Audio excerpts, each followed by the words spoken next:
Welcome back दोस्तों। Discuss करते हैं इंपॉर्टेंट करंट अफेयर्स क्वेश्चन और उनसे जुड़े इंपॉर्टेंट फैक्ट्स को। नमस्कार, मैं हूं Abhay Singh, current affairs for exam से। भारतीय भूवैज्ञानिक सर्वेक्षण की पहली महिला महानिदेशक कौन बनी है? आपके ऑप्शन हैं फ्रेंड। आरती सरीन, वर्षा अगलावे, कविता जैन या रेणु सिंह। तो इसका सही जवाब है दोस्तों वर्षा अगलावे। दोस्तों, Varsha Ashok Aglave geological survey of India की पहली महिला डायरेक्टर जनरल बनी हैं। फ्रेंड्स, उन्होंने हाल ही में जीएसआई की 54th डायरेक्टर जनरल का चार्ज लिया है। जियोलॉजिकल सर्वे ऑफ इंडिया की बात करें तो इसे साल 1891 में मिनिस्ट्री ऑफ माइंस के अंडर बनाया गया था। जियोलॉजिकल सर्वे ऑफ इंडिया देश भर में जियोलॉजिकल मैपिंग और मिनरल असेसमेंट का मेन काम करती है।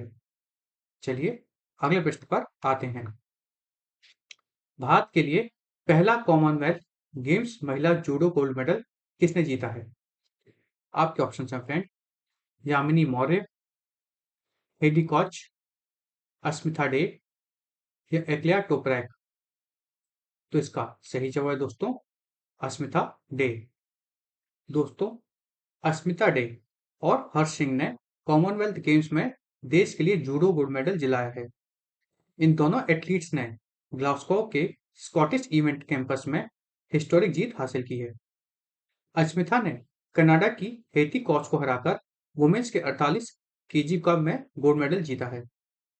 48 केजी कैटेगरी में हर्ष सिंह ने ऑस्ट्रेलिया के जोशुआ कैट्स को हराकर गोल्ड मेडल जीता है।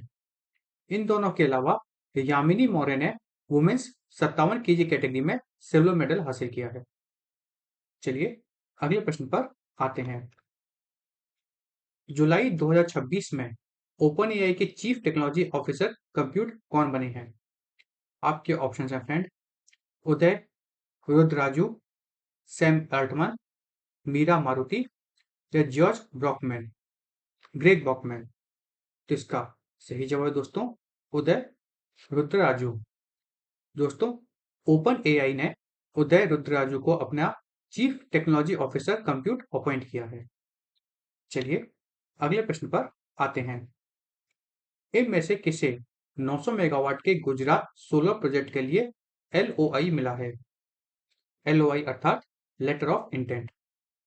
आपके ऑप्शन हैं फ्रेंड। सेकी, एनटीपीसी, एनएचपीसी या एनआईआरएल। तो इसका सही जवाब है दोस्तों एनआईआरएल। अब ये एनआईआरएल क्या है फ्रेंड्स? तो एनआईआरएल का फुल फॉर्म है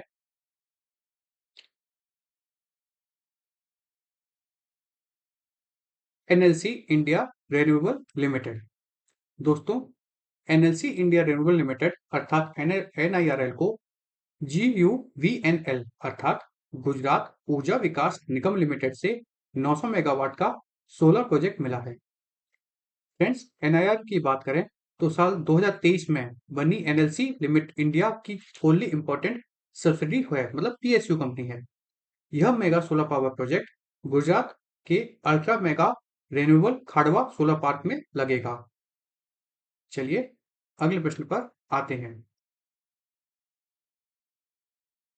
किस संस्थान ने भूटान के साथ 4000 करोड़ की लाइन ऑफ क्रेडिट पर हस्ताक्षर किए हैं? आपके ऑप्शन हैं फ्रेंड।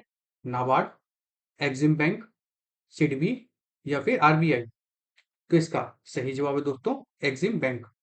दोस्तों, भारत ने भूटान के 13वें 5 ईयर प्लान के लिए 4000 करोड़ की लाइन ऑफ क्रेडिट दी है। यह कॉन्सेशनल एग्रीमेंट एक्सिम बैंक और भूटान मिनिस्ट्री ऑफ फाइनेंस के बीच हुआ है। चलिए अगले प्रश्न पर आते हैं। इनमें से किस हल्दी में प्राकृतिक रूप से सबसे ज्यादा क्यूक्रुमिन होता है?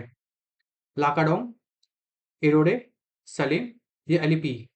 तो इसका सही जवाब है दोस्तों लाकाडोंग।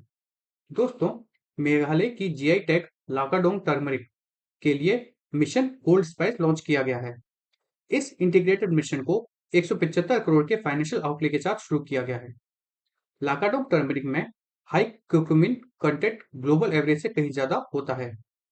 मिशन का टारगेट है कि साल 2030 तक टर्मरिक कल्टीवेशन को 7,000 हेक्टेयर तक बढ़ाना है। इस स्पेशलाइज्ड स्कीम से जैंता हिल्स के लगभग 17,500 किसानों लाभान्वित होंगे। चलिए अगले प्रश्न पर आते हैं। भारत में AEWNC मार्क 2 प्रोग्राम का नेतृत्व कौन सी DRDO प्रयोगशाला करती है? आपके ऑप्शन है फ्रेंड, ADE, LRDE, कैब्स या GTRE। तो इसका सही जवाब है दोस्तों कैब्स। दोस्तों DRDO ने इंडिजिनस डिफेंस मॉडर्नाइजेशन के तहत दो बड़े AEWNC, अब ये AEWNC क्या है फ्रेंड्स, तो इसका फुल फॉर्म है airborne early warning and control contract sign किए हैं। अच्छा, ये क्या करता है, तो यह हवा में पहले ही उड़ के पूरे एरिया पर नजर रखता है, खासकर युद्ध के दौरान। इस हाईटेक इंफ्रास्ट्रक्चर प्रोजेक्ट के लिए 19,000 करोड़ का आउटले अप्रूवल किया गया है। प्रोग्राम के तहत 6 एयरबस A321 एयरक्राफ्ट को एयरबोर्न सर्विलेंस प्लेटफॉर्म में बदला जाएगा। यह एडवांस सिस्टम साल 2032-33 तक भारतीय एयरफोर्स की कैपेबिलिटी को बढ़ाएगा। चलिए अगले प्रश्न पर आते हैं। भारत नेपाल सीमा पर अब किन भारतीय करेंसी नोटों की अनुमति है? 200 और 500 की, 100 और 200 की, 500 और 1000 की या 50 और 100 की? तो इसका सही जवाब है दोस्तों 200 और 500 की। दोस्तों नेपाल राष्ट्र बैंक ने 200 और 500 के भारतीय नोट्स को ऑफिशियली परमिट किया है। एक पर्सन कोई भी नेपाल आते जाते समय मैक्सिमम 25,000 तक की करेंसी कैरी कर सकता है। चलिए अगले प्रश्न पर आते हैं। इनमें से कौन सी रिपोर्ट भारत की वैज्ञानिक खदान बंदी प्रक्रियाओं का सबसे पहला विवरण देती है? परिवेश, भूटान, भुवन, गति या आरोह? तो इसका सही जवाब है दोस्तों आरोह। दोस्तों कोल माइल्स के साइंटिफिक क्लोजर के लिए 40,000 करोड़ का कॉर्पस लॉन्च किया गया है। अगले 2 से 3 साल में देश की 147 कोल माइंस को बंद किया जाएगा। माइन क्लोजर कोस्ट का 25% हिस्सा अगले एक डेकेड तक कम्युनिटी डेवलपमेंट में लगेगा। चलिए अगले प्रश्न पर आते हैं। इनमें से कौन जन पंजीकरण में 2 साल से सब ज्यादा की देरी को मंजूरी देता है? मतलब अगर कोई जन का पंजीकरण करना है और 2 साल से ज्यादा की देरी हो गई है, कौन मंजूर फिर कर सकता है? District magistrate, judicial magistrate, educative magistrate या रजिस्ट्रार जनरल? तो इसका सही जवाब है दोस्तों जुडिशियल मजिस्ट्रेट। दोस्तों पार्लियामेंट की लोकसभा में registration of birth and deaths bill 2026 पेश हुआ है।